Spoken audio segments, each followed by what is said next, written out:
cette vidéo, nous allons développer la pédagogie que nous employons ici à la maison école et qui pourrait être résumée en peu de mots. Une pédagogie bienveillante.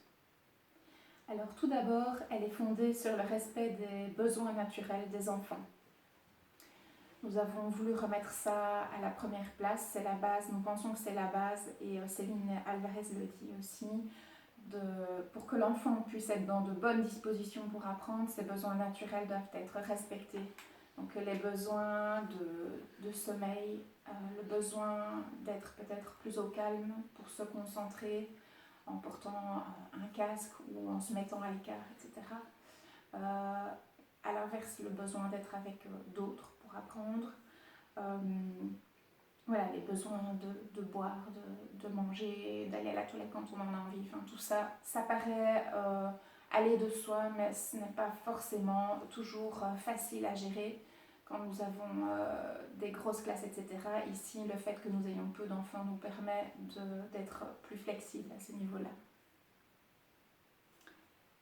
L'enfant a aussi énormément besoin d'être écouté et aussi de pouvoir s'exprimer, et c'est vraiment quelque chose qu'on encourage beaucoup ici à la maison école, notamment dans la première demi-heure de la journée et à d'autres moments aussi quand il y a des situations de conflit. Vraiment essayer de mettre à plat les choses, de s'apaiser, de pouvoir aussi prendre du temps tout seul et puis de revenir plus tard sur le conflit et de chercher aussi le pardon réciproque. Le deuxième point que nous voulions aborder, c'est qu'ici à la maison école, on peut vraiment avoir individualisé les apprentissages parce qu'on a des enfants qui ont différents âges. Par exemple, cette année, nous avions 5 niveaux de primaire différents.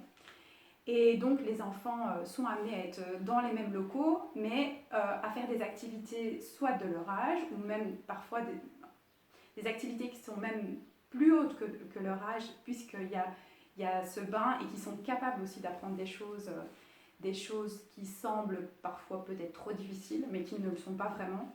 Et donc on a vraiment une émulation à travers ce mélange des âges et à la fois, donc, puisqu'on est quand même tenu de respecter le programme, eh bien, les enfants avancent aussi chacun à leur niveau dans les différentes matières. À leur rythme. Et à leur rythme aussi. Alors, au niveau de la gestion des moments d'apprentissage ou d'exercitation, on peut résumer ça en 2 grands temps. Alors, un des grands moments, c'est le travail qui est plus dirigé. Donc, c'est vraiment ce que nous, les instituts, nous avons prévu. Voilà, il faut qu'on avance dans les savoirs, dans les compétences, etc. Donc, ce sont les choses que nous avons prévues, que nous voulons voir ce jour-là, etc. Donc c'est à peu près la moitié de la matinée, les routines d'apprentissage, etc. Et ensuite, le deuxième grand temps, eh bien, c'est un temps plus libre où l'enfant va pouvoir aller choisir ses activités de plateau, un peu à la façon Montessori.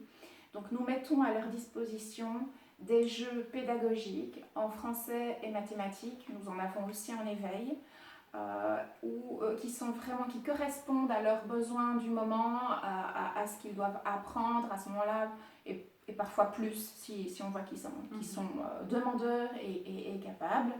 Et donc, nous leur proposons ces jeux que nous renouvelons régulièrement une fois qu'ils sont tous réalisés et surtout quand les compétences sont acquises. Et les enfants prennent beaucoup de plaisir car en fait, ils aiment poser des choix. Ça les aide aussi à avoir de la maturité, à prendre confiance en eux, le fait de pouvoir poser ces choix-là. Ce sont des jeux qui sont soit autonomes ou soit à réaliser avec les petits copains.